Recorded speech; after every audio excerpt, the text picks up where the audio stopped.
back to the Holosky Podcast. We're your hosts. I'm Steven. And Kyle. Welcome to another fantastic Monday morning, the beginning of a new week. We hope that we can help you all get this kicked off and started off right. Today, I'm going to start a little series about something that is fairly recent. There was a post that popped up on 4chan about a UFO UAP whistleblower, and I dug through all of that and pulled out his Q&A, and I'm going to share it with all of you and just see what you think. Again, we're not in any camp whether this is real or whether it's not. I'm just here to share the information so you guys can kind of make your own assumptions on it. But before we get into that, we got to get through the business. So check us out at all social medias: Facebook, Instagram, YouTube, Twitter, TikTok, Reddit, Discord, any socials you can think of. Search up the Holosky Podcast and we will be there. Also check us out on Wednesday nights on YouTube. It's our live show, The Night Shift. You can call in and share your paranormal experiences, hang out, be part of the chat. It's a good time. If you have a paranormal experience you'd like to share and have featured on a future show, Kyle's got some info that you're going to want to take down, but it's already in the show notes, so it's also there. It is in the show notes, but you can call or text the holophone 1-618-556-0837. You can write your story out or record it and shoot it over to the email, which is going to be holoskypodcast@gmail.com. which is probably the most successful way to get your story on the show. Just seems to be the easiest and works the best for us. The holophone, though, is really your go-to for the night shift. That's kind of what she's there for. I mean, you're more than welcome to call or text the holophone whenever you want. That's what it's there for. But always remember that number for the night shift, to call in and have a conversation with us. Tell us your story, ask us some questions, whatever you want to do. If you submit to the website, it also shoots it over as an email, so it's basically the same thing. If you'd like to Wow, let's try that again. If you'd like to support the show, there's a bunch of ways you can do it. We have a Patreon. You can pop over there and check that out, see if there's any tiers that you would be interested in. We got a bunch of extra content over there. We have a Venmo. You can pop some change into the old Monster Fund and support our addictions and our habits. We have our web store up. You can go over there. We got stickers and shirts and whatnot. See if you'd like any holo swag. Best thing you could do is share the show word of mouth to all your weird friends that love to listen to podcasts and listen to two dudes talk about weird shit. You can share the show on social media, help spread the word that way, get our listeners up, and expand the holo cult. Another thing you can do is go to your podcatcher, wherever you listen to podcasts, and leave us a 5-star rating and review. It helps us out tremendously, kind of expands our reach in the world of weird podcasts, and we just like to hear from you guys. So today's 5-star rating and review comes to us from our friend GCS83. GC says Art Bell would be proud. 5 stars. I grew up listening to Coast to Coast AM in the late 80s all the way through the 2000s. After we lost Art, George did an awesome job carrying on the legacy. Unfortunately, they are no longer on the air, and their podcasts are too short. In comes Holosky. These guys are absolutely everything I wanted. I feel like I'm back in the 90s listening to Art. Keep up the great work, guys. Thank you so much. GC, that is probably the best compliment that I personally could get. I too grew up listening to Art. My dad was an over-the-road truck driver. He was constantly talking about Coast to Coast. So as I got older, I would tune in on the AM radio and try to catch the weirdness, man. He kind of filled a void that us out here in the middle of nowhere didn't get a lot of exposure to. Yeah, I second that. I mean, it's one of the biggest compliments that we could probably receive. To Art's be the honest GOAT. with you. Yeah, I mean, you can't beat it. You can't deny it. I mean, we pay homage to him whenever we can. So being even remotely mentioned in the world that he walked is more than enough for us. Yeah. The man dedicated his life to be a platform for people to share their experiences. If we can just even ride the coattails of what he put together, it is an honor. Yeah, I agree. So that was much needed, I might add. Oh, yeah. To hear that. It's awesome. Yes, and in the spirit of art, we have our listener experience for today. It comes to us from our friend Larissa. It's Cabin 3 a.m. Weirdness. Larissa says, "Hi, boys. This is my second submission. The first one was a lucid dream. Anyway, I wanted to tell you what happened this past weekend while it's still fresh in my mind. We stayed at a cabin in Oklahoma, and honestly, although the woods looked peaceful, I had an off feeling the whole weekend like we were being watched. Our last night there, I was sleeping and I got awoken by what sounded like a loud stomping running in the room. I thought it was one of the kids coming to wake me up, but I immediately realized the door was still closed.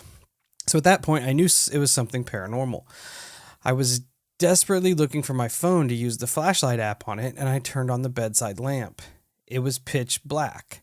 Before I was able to do that, I swear I saw a silhouette next to my bed and also a light that flashed from the corner of the room to where I was. Yeah, WTF. I've never seen or heard something like this before. I did manage to turn the light on, and when I looked at my phone, I saw that it was 3 a.m. on the dot. Now, I normally would be scared AF of something like this happening, but I wasn't scared at the time.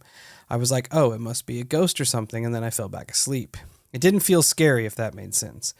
This is not the first time I've had a paranormal experience when I stay somewhere other than my house. I wonder if there's a connection. Stay weird, my friends." Larissa, first off, thanks for submitting and sharing your experience with us, trusting us with that. I love that you guys take the time to do this. And I guess the best thing we can give to you guys is a platform where you can share these experiences as free from insecurities as you can, because that's what art was all about. And that's what we like to be all about. But back to your submission. That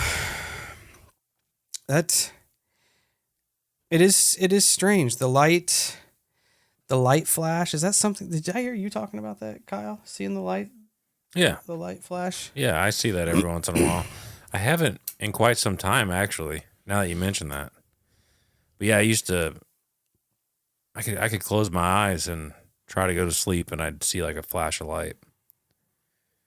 And I know for a while there, Tony talked about he was going through it too. That's interesting. It is really weird. Because for a while there, it made me wonder if I was starting to have some type of health issue or something. Yeah. You know, because I don't fucking know. And then now, I couldn't tell you the last time that I had that experience. It'll be interesting to see if it pops up again. To be honest with you, I feel like it ran in correlation with the woman that I would hear once in a while. Yeah. That's weird. I was just going to ask, I wonder if there is a correlation between that and whatever this shadow entity is that Larissa was seeing. It's also weird that it's at 3 a.m. We all know what that means about the witching hour and all of that. It is definitely a weird correlation. I don't know. I'm interested if there's any kind of history to the cabin you stayed at. But then again, as you said, it's not the first place you've stayed that you've had a paranormal experience that wasn't at your home. So it could also be like you're tag along, the common denominator here. You got a passenger.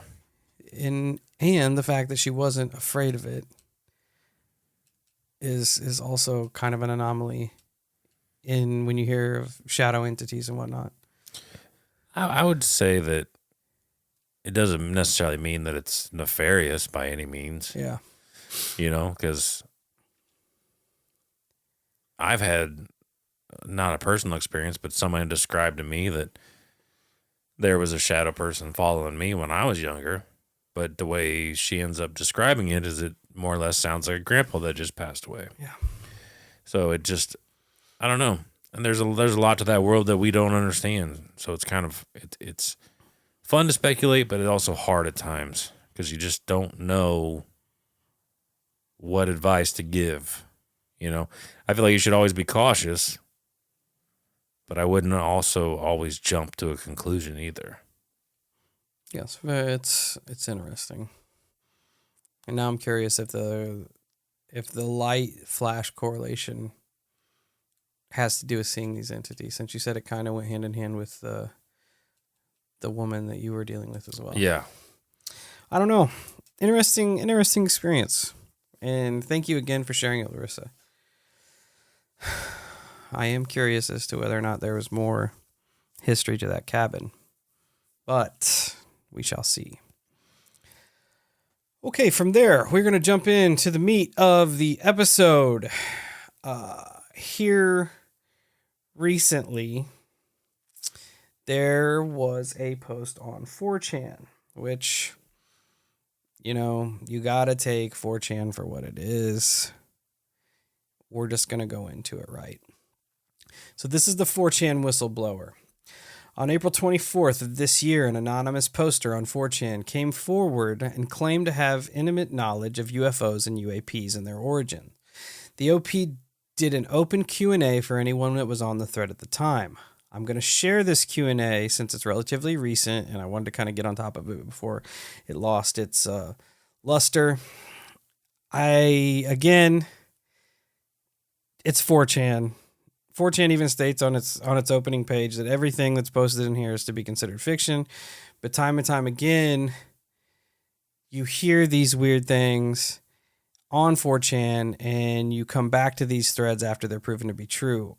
Even in the true crime world, where people are posting weird shit about true crime, and it comes back that they go to these 4chan threads as evidence of such things. So regardless, you have to make the decision as to whether this dude is just blowing smoke up everybody's ass or what the deal is. It is an interesting back and forth, regardless of its legitimacy. Right? So I went through and I pulled all the questions and all of his answers that were on this thread just to see what the Holocult thinks about it. Kyle, feel free to chime in at any time when I hit a Q&A to see if you've got any meat on this. Right on. So the thread starts off with an introduction from an anonymous poster. They say, I have intimate knowledge of what the U.S. currently knows about UFOs minus the last 2 years. He has bullet points here. UFOs are primarily unmanned drones. UFOs are built to spec each time they are deployed. UFOs are created by a mobile construction facility that hides in the ocean. The construction facility destroys anything that comes close to it and will disappear for days when approached aggressively. The U.S. believes this facility has been active on Earth for at least 100 years and much longer. Fire away on any questions. I'll answer what I can. You won't be disappointed. So right off the rip, this takes off. People are all about it. Here is the questions. What is the main body of government that's collecting information on these UFOs? The DoD, if so, what branch is the most active in the collection of information? Our poster says it doesn't officially exist, and I won't use their internal name either. Next question. What about biological entities? Are all UFOs from the same source? I think there's probably more factions or groups of them. He states, the U.S. seems to believe so. So yes, they have been encountered, but my information is limited since my specialty lies elsewhere. Someone asked if there was any correlation with the out of galaxy asteroid that came through a couple years back. Oumuamua, I think that's how you pronounce it. He was really short with it. He said, no, there's no correlation. Is there any working theories on origins? If so, do you care to elaborate? Quite a bit, but we think the construction facility has been around since at least 4000 BC. You can see this in sightings and paintings from early areas of history. Has any form of intelligible communication been established? He states, yes, it also depends on your viewpoint. They mostly want very little to do with us until we start to talk about war or nuclear options. It's one of the reasons why you see them so often at critical events. Do you know who or what is creating these crafts? Yes, as mentioned earlier, the Mobile Construction Unit is responsible for their deployment and construction. any potential that they are made by a higher branch of the U.S. government? Absolutely not. What allows them to fly so fast? What technology? They say gravity manipulation and the materials they're constructed from. Are they piloted by undersea intelligence? We think the construction unit is driven by AI. The response time to threats is almost instantaneous and usually very calculated and well thought out. Another poster posted a screenshot of the book Secrets of Anti-Gravity Propulsion, Tesla, UFOs, and Classified Aerospace Technology by Paul A. Lavoliette, PhD. They stated, I'm not the OP here, but you might dig this. It explains all that and more in detail, more detail than you ever wanted. The original poster saw this and responded, you should pay attention to this. The majority of UFOs I mentioned previously are built to spec and purpose. This is why they are all of different sizes. The contents and equipment usually mimic their intended purpose as well. Is this related to that one rock under the one Scandinavian country, the one that deploys within tectonic spaces? The poster goes on to say, no, this one almost never leaves the Bermuda Triangle. Weird. Yeah. Especially with the amount of craft that have gone missing in that area. So, yeah. And then if you play to him in what he's saying, that would also explain why there hasn't been many vanished in that vicinity for a while. Yeah, the Bermuda Triangle's been pretty silent lately. Yeah. Because you're going to have, if they're really truly onto this, military squadrons are going to stay away. And then, maybe as far as the unit goes, they have learned over time what craft are aggressive and what aren't aggressive. I found another thing pretty interesting when you mentioned the nukes, that they only seem to get interested when we bring those into play, which would obviously suggest that they have use for the planet as well. Because if they have the amount of technology they most likely have the technology to get the fuck off the planet, but they're choosing to stay here because of most likely resources that are on said planet. It is interesting, especially coming off of the Collins Elite, that this popped up. It's 4chan, so you're immediately going to have people calling them out, trying to correct them here and there. One person says, bullshit, governments have had and have for a while advanced anti-gravity crafts. The poster replies, you ask for the particular UFOs we study. You ask if the particular UFOs we study are the result of a foreign government, not if other governments have shittier versions of them. Speed alone tells us what we are looking at. Do the UAPs return back to the manufacturing unit? Yes, some come in and leave the planet, but very rarely. Usually the same number that comes in goes out unless special circumstances arise. It feels more like a carrier, but with construction capabilities. What are the purposes of UAPs? Surveillance of humans? The U.S. believes they are not here to harm us. They only seem interested in us once they realize we are destroying things around us, including each other. One of the officials in charge said something that stuck with me. Quote, they act like keepers of a zoo, uninterested in the daily life of the wildlife until there is a problem. End quote. It feels kind of gross. A little bit. Someone states, I can approach the facility without being attacked. Am I of any value to the U.S. and IC? And how would I reach out to them for this? I won't provide any details why, but I am not the only one capable of approaching it. I know of 2 others. I'm willing to do so if they want me to. Now, this is a different person posting this, right? People like to chime in and out. The OP responds with LOL. The last unit we saw approach the facility didn't even have time to communicate that they were being attacked before it was over. So you'll notice that the OP uses verbiage that does not seem like someone that would be of an upper echelon in the military or in technology. But you're also on 4chan. So if he lurks around here, he might just roll with the verbiage. Well, and it's not to say that he couldn't be a younger That's true too. associate as well. And I mean, some people just roll with the times, Oh yeah, absolutely. All right, moving on. What's buried underneath the Mesa on Skinwalker Ranch? Is that show even legit? It seems like some of the most legitimate research on anything paranormal that I've ever seen in my life, and I'm very curious about what they seem to be finding. No idea that the project, no idea on the project. If any, it's likely kept separate. There were 2 rare elements found fused together that were under the Mesa, and I'm very curious as to what's going on there.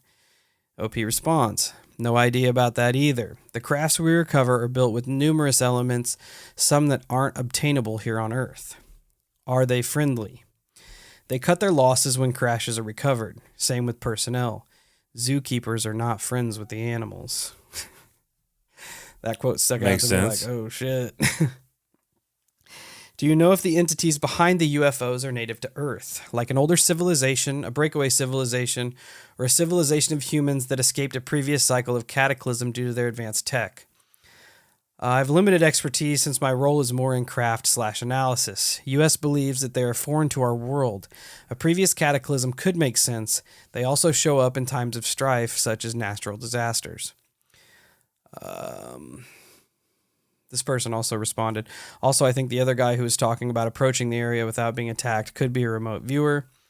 OP says, I lurked on other boards, but haven't really been to this one since I was comfortable with the answers I had. I wasn't aware that remote viewing was a thing on here.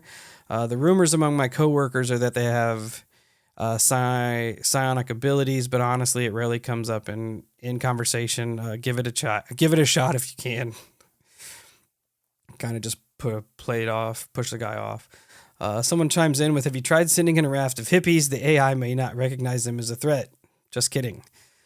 OP says, based on previous disappearances and acts of hostility, we believe the construction facility/carrier has learned what is and what is not hostile.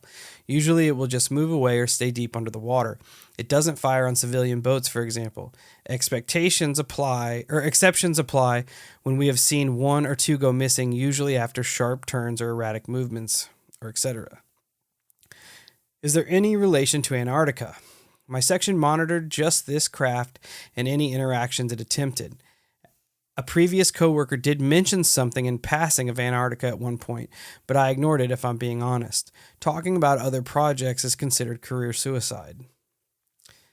How about the destination of space orbs? Is Jupiter a potential destination? I believe they are keeping a massive orb inside the gas giant, though I have no evidence but many dreams of it. OP responded, no idea. If it is a project, I haven't seen it. No orbs out of the construction facility, just UFOs. What units have been lost approaching this construction machine? Why have they not sent a Seawolf to investigate? The Jimmy Carter with its nanotech. Everything you can think of, really. At one point, nuclear missiles were being toyed with again, and we deployed fighters and a sub with serious intent. Everything except the sub was lost. How have they come to the conclusion the UAP is being released are ET, if they don't know what the UAP are to begin with, or anything inside of them? It's a pretty big jump to go right to extraterrestrials.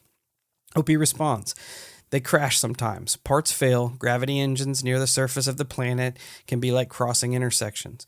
We recover these and sometimes we find passengers. We mostly see drones now. Back in the earlier days, we saw a lot more piloted aircraft. Why do you not know anything about the last 2 years? Just curious. Moved on from projects because of new management that didn't trust older proven methods. Also, LOL, at the last unit we saw approach didn't even have time to communicate before they were being attacked. Any details on what happened? Normal approach details. Pilot responsive and actively talking. The feed cuts out. The pilot still talking and then suddenly silence. The poor guy likely had no idea that he was on a suicide mission. Based on what we've seen near the construction facility, has far superior weapons than UFOs do. This weapon destroys matter it hits in its entirety. It also shits on anything electronic in the vicinity. You know, I'm thinking here, and I'm not quite understanding the angle of the facility because I was thinking about how it would attack civilian boats once in a while, like making the only when they would make sharp turns or erratic movements. Mm-hmm. That makes you feel like whatever's inside there has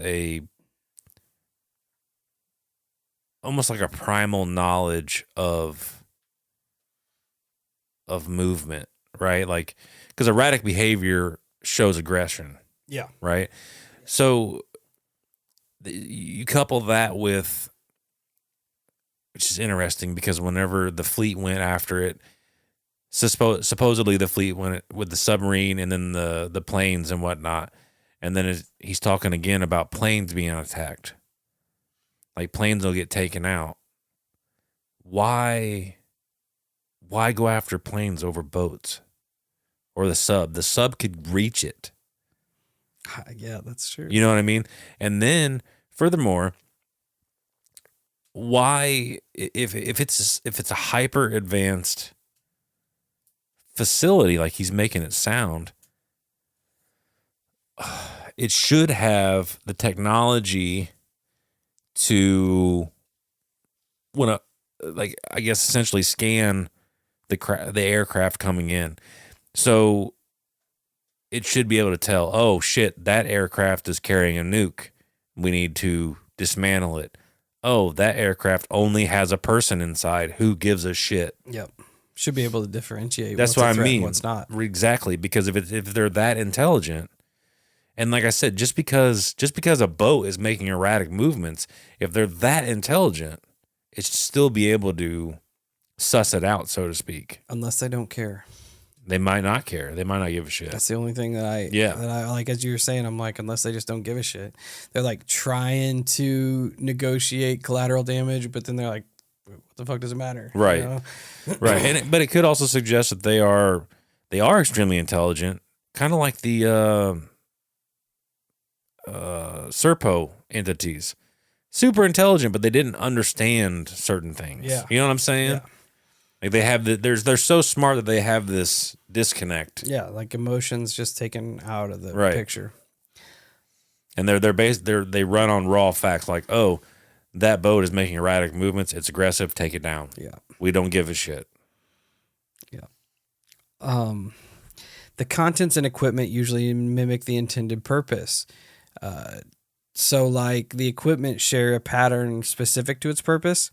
OP says, yes, usually when we find a thinner model, for example, it would have no pilot and a lot of sensory hardware. My favorite is finding one that's fitted for research. If we're lucky, we find things we've never seen before. Before I left, we were looking at what we thought was some kind of lab for genetics. So I take from this specific question and answer that OP gives, it's almost like these things send out these drones to pick up biological life around the Earth, and sometimes when they find these downcraft, they find biological entities from Earth that we never knew existed. I mean, that wouldn't be that surprising. Wild. It is wild, but it's not that surprising that there's still life out there that we haven't found. Oh yeah, infinite. Someone states, I've had 2 orange orbs approach me within about 100 feet one night, glowing translucent, but rather dim like the setting sun seen through smog. They were flying at a 45-degree angle formation, much like this. They posted a picture, about 50 miles per hour. They stated research science vessels sometimes have mobile light-producing cameras, for lack of a better word, used for multiple purposes, from scouting to keeping threats contained or at bay. These are shaped like hammers, and when operated are extremely bright. Red lights are a sign of hostility or caution to deploy weapons. Orange lights are usually used for spotting minerals or living things. That's weird. Fucking strange, too.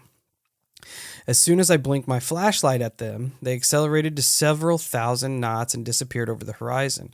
Searched YouTube and found several videos of the similar objects near San Diego. OP responds, I'm not surprised. The range of these are quite large. The UFO was likely somewhere above you and quite high up. Question. Is the water base near Catalina Island creating these as well? This one has only left the Atlantic Ocean twice, both times before I arrived. So again, he's saying that he has primarily only focused on the one in the Bermuda Triangle. Are aliens human or humanoid? He answers, humanoid. Very humanoid. Do you know anything about abductions, forced breeding programs, etc.? The bodies are removed before we are allowed to perform our work. We definitely see some passing by, hence changes in older proven methods by new management. Is real true disclosure coming anytime soon? They respond, the Air Force is extremely frustrated with the lack of progress on their end. We felt similar, but are unable to share details with them. So it's like every branch doesn't get to share their knowledge. So it's it's making it harder for true disclosure to come out, whatever that means. That wouldn't be that surprising either, because between all the departments, it's probably a big dick swinging thing too. You know, like they kind of want to be the first to the punch. You also hear about it like in Lazar work. You see a lot in secret societies where they have compartmentalization, where they don't one person knowing too much is too much of a liability, so they separate everything for a reason. Like, how much do you know? How Right. much do you really know? Do you know as much as we know? Should we let you know as much as we know? Someone states Jacques Valley is somewhat close then, or as close as anyone is. They respond with, I believe he's the closest so far as to what's really going on. No one really knows, and anyone claiming to know is full of shit. We know quite a bit about it all, but all of this shit's about 5 steps ahead of us. I believe there isn't a situation in which we aren't bamboozled by them. From what I understand, we biologically operate on a point-by-point time basis, and it's operating on a range of time, which is, I don't know what the fuck he's going on about there. Still a nebulous phenomenon that is impossible to be precise about and plays tricks. How do you study something that doesn't want to be studied?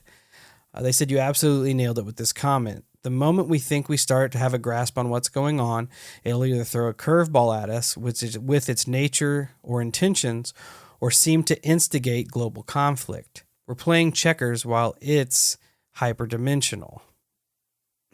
That's weird that it plays with politics. Yeah. Like to distract it. Like we're getting So too weird. close. Getting too close to figuring it out. Yeah, that's super weird. It'll instigate conflict between the people of the planet. That's very weird. So I'd assume this is some sort of AI design that seems to be advanced yet already prepared us for the get-go. OP says, can you rephrase this, please? Basically, when designed to, let's say, be a miner, you will usually see hardware dedicated to resource collection on the vessel. If the vessel is something scientific, you may encounter things like tools, and as previously mentioned, something akin to a lab. We thought of it more as I need to go hiking, so the construction facility builds you a car, aka a UFO, and packs it full of hiking supplies.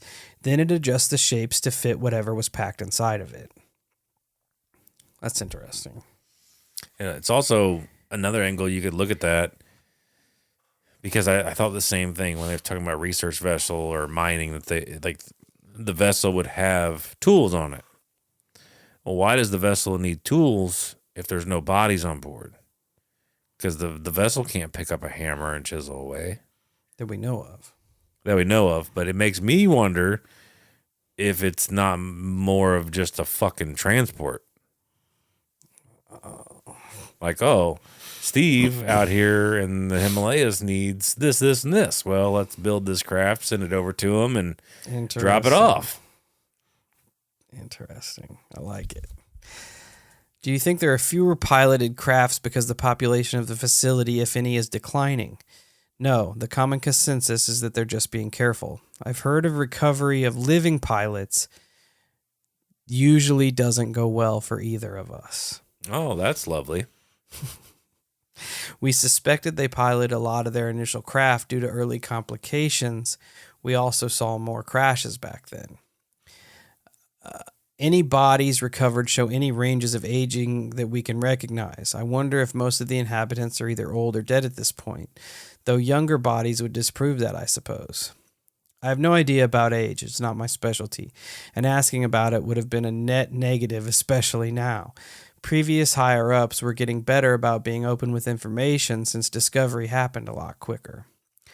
What do the passengers look like? Are they biological or android? Biological. Do you know anything about people such as Stephen Greer, Lou Elizondo, or whatever, etc., etc.? Are these people in the know? Are they LARPers? Are they controlled misinformationists, etc.? No idea. One name does stick out that you didn't mention. Mentioning Bob Lazar by name would likely have you taken out back and put down like a dog. Do the math on why. Is he saying that Bob Lazar told the truth? I don't know. Or is Bob Lazar misinformation? I don't know. If he was misinformation, you'd think they'd want him out there. Yeah. If he was spitting the truth, then that'd be much more of a liability, you'd think. Yeah. Out of everything ever found regarding UFOs in general, what's your personal favorite?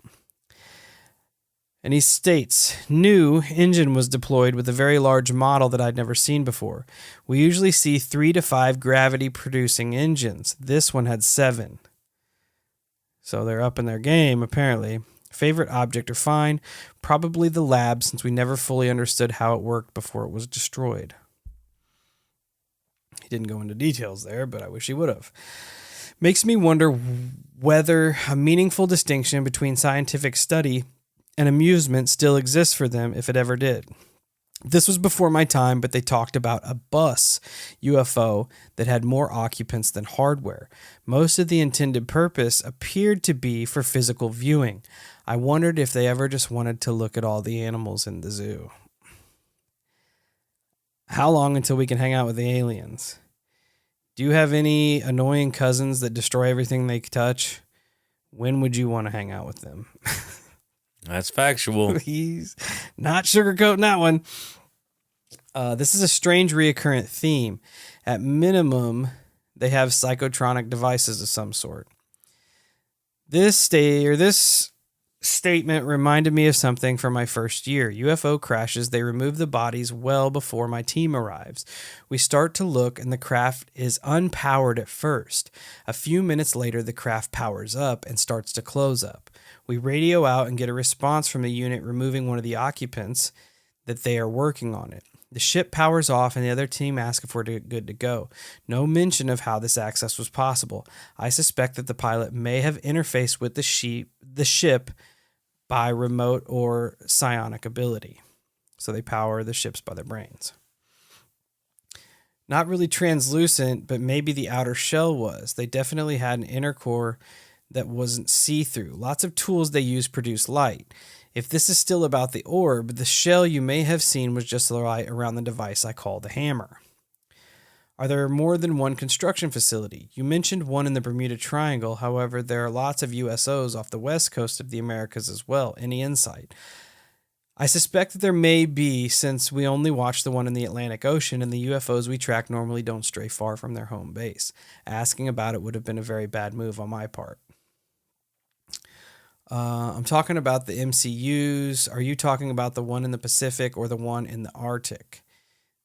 The Atlantic. I don't know of any others. The mention of something in the Arctic was weird and brief when it came up. Is the MCU talking about a burger shape or a pear shape? We need to know. Burgerish. I misunderstood and thought you were asking about the UFOs, not the carrier construction facility. So apparently there were other people on the thread that knew of these construction facilities and that there are different ones because they ask about the shape. Interesting. OP talked about hybridization with the human race. If you only knew how bad things are, they said, OP responds with, I wouldn't bang my cousin, but I also understand that this is on 4chan. When asking about hybridization between the aliens and the humans. It's kind of a weird statement to make. Yeah. He uses terms that I'm not going to use because cancelization, but if you would like to hunt down the actual thread, please feel free to do so. Although in an interesting turn of events, the original thread on 4chan has been deleted. That's interesting. Mm-hmm. That last comment he makes almost makes you wonder if there's a type of relation between us and... He does say cousin multiple times. Very interesting. I read somewhere some UFO navigation systems require an ET whose own personal wavelength has been specifically attuned to the neural network of the craft. OP says this tracks somewhat to me. When we look at the craft, we usually have to force certain things to work. Two teams come behind mine, so that could be dedicated to understanding the craft. Can you tell us what they look like physically? Usual gray type or big ears? ? Imagine typical grays you see on TV. I've seen 2 corpses, so maybe they're a different species, but I've never laid eyes on another. Anything about their culture, name, etc. Rumors mostly. They almost never want anything to do with us. Mentions of destruction or warfare apparently change their attitude pretty quickly, though. Precisely, another massive problem is determining which aspects of encounters are physically real. We rely on our biological and technological sensors too much to be able to truly understand the phenomenon of abduction, in my opinion. He had talked about various nuclear site incursions, and someone says that's a hell of a claim, any particular incident. I guess global conflict wasn't a good term. I meant more of tension. The nuclear site incursions, the airspace violations has also been increasing tensions. From what I understand, the Roswell incident increased tension between the U.S. and the Soviets.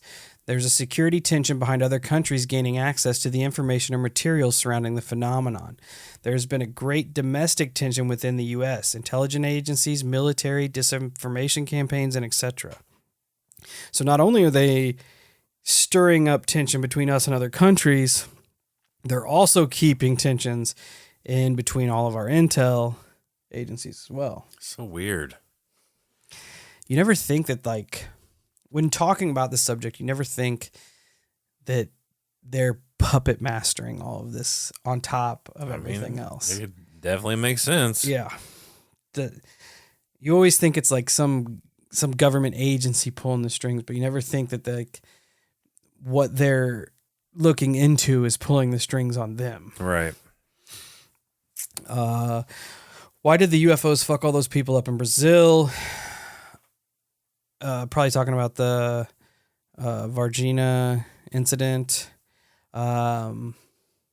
Source that might let me give you more insight.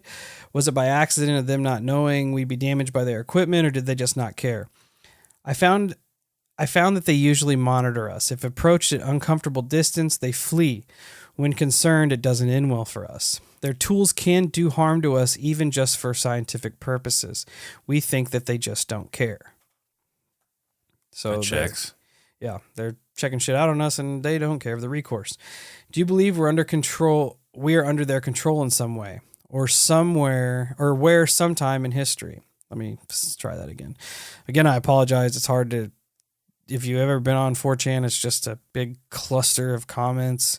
You have to dig through them and put them together. So, do you believe we are under their control in some way, or were sometime in history? Possibly, but I have no way of knowing. The higher-ups I work for seemed hell-bent on discovering more about them, usually not a quality found among controlled beings. What were the main reason for the crashes? I think random lightning or freak accidents, seeing how advanced they are.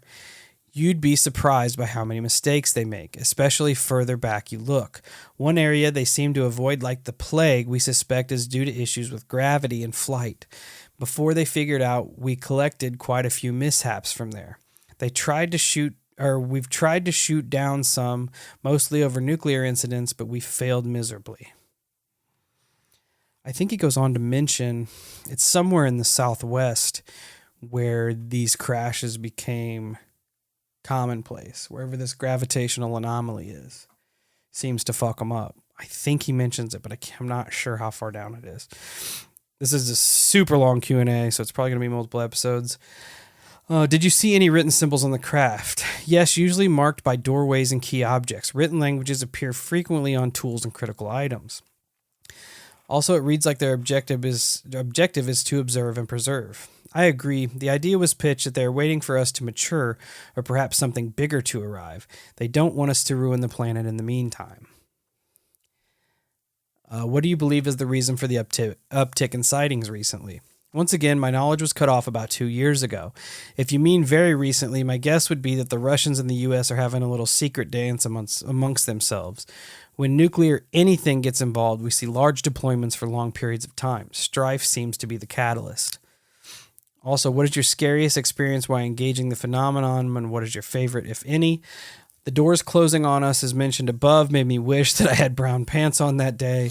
Still fascinated with the lab we found. It was damaged by accident, and I never really got much time with it.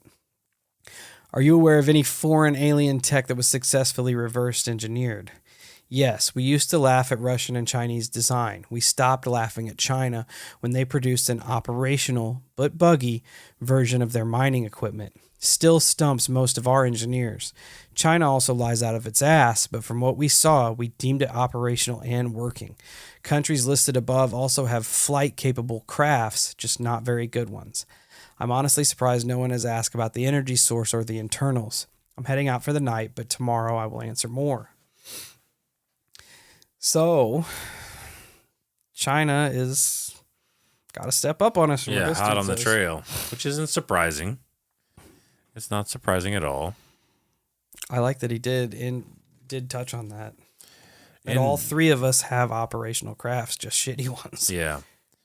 And China has been trying to make leaps and bounds for quite some time on us. I mean, they've admitted to super soldier programs. They have a fascination with quantum physics, and they seem to push that more in the upcoming youth than we do. So wouldn't be surprised that maybe they're gearing up a bunch, which is kind of weird when you think about it. Super soldier programs, which is augmented people, able to withstand and do more. And they're also teaching their youth quantum physics, a possible connection to reverse engineering of these craft. Maybe they are trying to prepare themselves for the future. And China is so hush-hush about everything. Oh, yeah. You know, they live in a completely different world, essentially, Oh, than what absolutely. we know of. Just because they have so much of their media locked down. It is interesting that it's us. It's the big three, fighting to re-engineer all this tech. They quote, "I've heard of living pilots, or recovery of living pilots usually doesn't go well for either of us." Somebody asked why. OP says, one example was shortly after I joined, they said one was downed, but 2 occupants were alive. The first team couldn't get close without being attacked. Aliens never seem to recover their lost UFOs for whatever reason, so they just have to wait a few days until whatever was aboard the craft died and then recover the UFO. Hostility is usually their last option. Somebody goes on here to say, I have direct knowledge that if you're not lying, I can approach this construct without harm. If they are interested in acquiring my assistance in doing so, I will offer my help freely under any set conditions they require. They have nothing to lose from this exchange, so I don't see why they wouldn't be interested. My only condition is that they not ask how I'm able to do so unharmed until they see me do it. OP states, genuinely confused about what you're asking me. Recruitment isn't something that's easy if that's your goal. They usually recruit people with an extremely clean background check, and I've never seen anyone recruited under the age of 35. What is the energy source? You mentioned Bob, so I think I already know. Correctish. The power source is E115. The thing no one talks about is that usually they seal it within the craft because it produces its own gravitational field. Bob Lazar handled E115, which was already pulled out, which is rare and weird. Protocol now is that only one person is allowed to handle E115. I was forbidden from touching or interacting with it. We still have trouble producing it as well. So that kind of leads more credence to Lazar being... telling the truth. Yeah. Being a hot button topic. It's weird that certain people are not permitted to touch E-115. Like, what the fuck does it matter? Yeah. I don't know. That is weird. Bob Lazar handled E-115, which was already pulled out, which is rare and weird. Protocol now is that only one person is allowed to handle it. I wonder if it causes effects, like negative effects or something. I don't know. Good. It's weird. Moving on. How do UFOs travel? In the context of those Tic Tac reports and Bob Lazar's report video where they seemingly jump through space-time and light to appear in new locations. Notice how it just phases into a new location at like staggers. This is common when moving at high speed from a standstill or slow speed initially. Gravity distorts time, and the object inside the field can stagger when traveling. I've heard the craft can detect the presence of a camera when someone is filming them. Not unless the craft is put into a mode to detect a lens. So no, if the UFO is standing still or hovering, they won't miss you. You can see a face like you're standing in front of someone a couple miles out. It doesn't look like a camera through their eyes. It is different. How are you able to talk about any of this? Didn't you swear to secrecy? Yes, I did swear to secrecy. Liver cancer sucks. So the dude is on his way out. Which also checks as to why he would be talking. Wouldn't the government already have their eye on you, considering you could turn out to be a loose end? I'm not going on national TV or radio. I'm on a 4chan board. I'm sure they look at stuff like this, but cancer makes you feel a little different. Also, did you or your coworkers experience strange things outside of work that could have been related to what you saw? No. Usually most people working there had no prior interest in UFOs, or at least feigned not having any interest. Someone responded to the zookeeper statement, and they said, this isn't true. Most zookeepers love their work and love the animals a great deal. I've wondered if some of them do like us. They definitely have the ability to destroy us. That's comforting. I also love how people do what people do and take things out of context. Yeah. They're like, hey. Zookeepers love their job. Spheres are a type of unmanned surveillance drone. Shaped like a hammer, but when activated, yes, they appear like spheres due to intense light. They see light differently, and looking into a sun for them isn't an issue like it is for us. I can't speak for the psionic abilities, if any, since I've only heard rumors in passing. We believe the lack of communication was inherent to their personal beliefs about us. As mentioned previously, but active, serious discussion about destruction gets them going.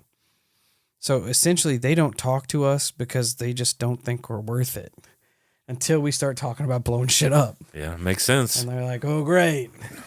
They're at it again. The animals in the zoo are getting restless. Do you think they're playing some role in stopping rogue entities and dangers in space from hurting us on a large scale? This was another theory, yes. We think they're more interested in keeping the planet safe from us. Two main suggestions are that we don't spoil the planet before they arrive and take it from us, or they're letting us evolve and grow while preventing true devastation. I don't like the first option. That's weird. Don't like the first option. They're hanging on to it. Yeah. So the rest of the armada can come and fuck us up. What do you know about this claim? Quote, you mentioned that you do not know much about the spy program, but the government's remote viewer, number one, Joe McMoneagle, claims that he has viewed the entities that are here and they are interdimensional. What do you know about this claim? Joe is very credible. Sadly, not enough to give you a good response. Remote viewing is a very strange thing. It's shown to work at times, but most of the times it doesn't, or the conclusions have fuzzy connections as if they are forced. As for interdimensional aspect of it, I don't believe there's anything actual interdimensionally happening. It's just our best way to try and grasp/perceive what's going on behind this veil. From what I understand, whatever is behind the phenomenon has the ability to manipulate matter and energy in similar ways that we can manipulate information. We can create 3D realities and manipulate them via our understanding of machine code and linear algebra. It also seems to be able to play around with space-time, almost as if we're sitting on or perceiving time that's been homogeneously transformed into projective space, while they are free to move about that homogeneous space. If they haven't entered the projection space, then they can freely move about our space without interacting with it until they collapse their space or coordinates into our projective space, normalizing their position with their homogeneous coordinate. That's a lot to take in. But it sounds a lot like the Rendlesham Forest claim. Yep, that's exactly what I was thinking when he popped off there. They can manipulate matter and energy in similar ways that we can manipulate information. Yep. How fucking terrible is that? It sucks. We don't even if that is true, we don't even know what is real to us is real to us. Oh yeah. Everything could be smoke and mirrors. What? I don't know, dude. That last one's a lot to take in. Yeah, and it is almost like it being hyper or interdimensional. You know what I mean? Like, because it's the only way that we can explain it, which is kind of like what I explained the other day about how they can only interact with us in our own dimension. Set of rules. But I guess, it is a nice little box to put it in to explain it. Yeah, if we have no other way to explain it. Yeah, we don't fully understand it, so. Where are we at on time? I got a few more here before I wrap this specific episode up. And then, why does image analysis by someone competent on the original UFOs always show weird stuff? Gravity and the reflective nature of the craft usually. Am I right in assuming the disco lights is just an air-absorbing radiation and being completely saturated by it? He just goes, no. Not at all. What materials are these UFOs made of? That answer gets really complicated really quickly. Short answer is an alloy that we cannot reproduce, but only repurpose. This alloy is kind of like a film that fits over the frame of the craft. I mentioned they were built to spec, and that's exactly what I mean. The shape is always efficiently designed. The actual frame itself is heavier and composed of more elements. Both of these alloys have a lot of elements that we cannot reproduce. One of the main problems when repurposing these alloys is getting them hot enough. They absorb heat very well, and shaping the material is a tedious process. Can you quickly walk through the process of identifying the contents of a crashed UFO? First team leaves deals with the occupants an initial discovery. We arrive and meet with an external member of the team who can touch and examine the parts that we are not allowed to interact with. We never have to cut our way into the UFO. We enter the first order of business as checking for E-115, then leaving the ship together to send it away. We return and look for any tools or loose objects that can be extracted. We then start to strip away any unspecialized components on board, such as sensory equipment or navigation. We leave, and a third and fourth team will arrive and likely remove the bulk of the craft.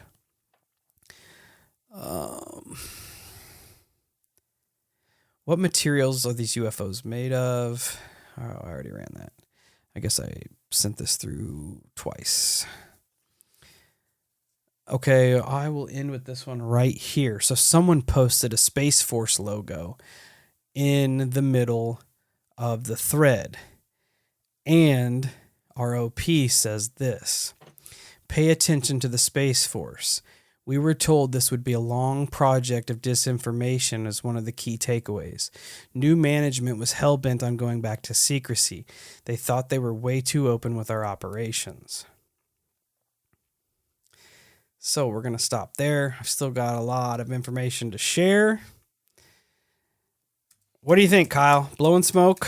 Or I don't know you think yet. He's legit? I don't know yet. He has me on the fence. That's where I'm at. Like, I'll fall one way, Yeah. Be like, this dude is just in here feeding off the chat. Then he'll talk about shit. I'm like, he shares enough to make me think he knows enough. Yeah. Yeah. You know what I mean? I'm on the fence too. Like, I can't tell right now if he's full of shit or not, because, and especially if in succession, like, I'm sure there's time stamps and I'm not going to go through all of them, but that's another important thing, in my opinion, when it comes to this Q&A shit. How quickly is he able to respond to people? Because if he's responding like relatively fast. Yeah, and there are. He's people will ask a series. This is how he did it. People will ask a series of about 3 to 5 questions, and then he'll come in and respond. And he only did this for about 2.5 days. Because it would be hard to look up. Yeah, and like fabricate this mass story. Yes. On the fly like that. Like, if he's able to answer people within minutes of them asking questions, then fuck, man. Like, in my opinion, that's a lot harder. Yeah. To call bullshit, because you'd have to have an extremely well rehearsed story. You would have to essentially fabricate the story, then fabricate the anticipated questions, and then remember the answers to said questions. Sure, you're going to get some of those questions. You're going to get materials. You're going to know that. But there's a couple oddballs in there where you're going to get stomped. Yeah. And be like, And the fact that there's so many. Like, this is a long Q&A. I have at least another episode of questions. Maybe more, I'm not sure. I'm probably about halfway through. For this just to be some dude fucking with people, like, you'd think he would get over it quick. Right. You know? Especially when you got people coming at you from all different angles, being like, you're a hack, this, that, right. and the other. But he never seems to go off the rails with anybody. He never really gets aggravated with them. He's just kind of here to share what he knows. He acts like a dude dying of cancer. Yeah, exactly. He's like, believe me or not. You know? Yeah, like this. It is what it is. And I haven't even read through it all. I was just reading as I was pulling and putting this together. Again, you have to excuse me because trying to deal with anything on 4chan is fucking awful the way it's set up. But it's interesting, man. I dig it. So far. It's definitely entertaining. If nothing else, it is an entertaining. It's thought-provoking. Part of the internet, and the fact that it's fresh, it's not even a month old, and the fact that fucking 4chan deleted the thread. That's another. Is so out of pocket to me. Yeah, it's another sussy moment. Because there's nothing shared on here that you would think is that big of a deal. No. Unless it's all legitimate. Could be. Thank God for Internet Archives. Because that's the only place you can find it now. It's wild. But anyway, Holocult, that's part 1 of the UFO whistleblower. 4chan UFO whistleblower Q&A. Be sure to tune in next week for part 2. Until then, check us out at all social medias: Facebook, Instagram, YouTube, Twitter, TikTok, Discord, Reddit. Search up the Holosky Podcast. You know where we are. You know the deal. And until we meet again, just be good to your fellow zoo occupants here on planet Earth.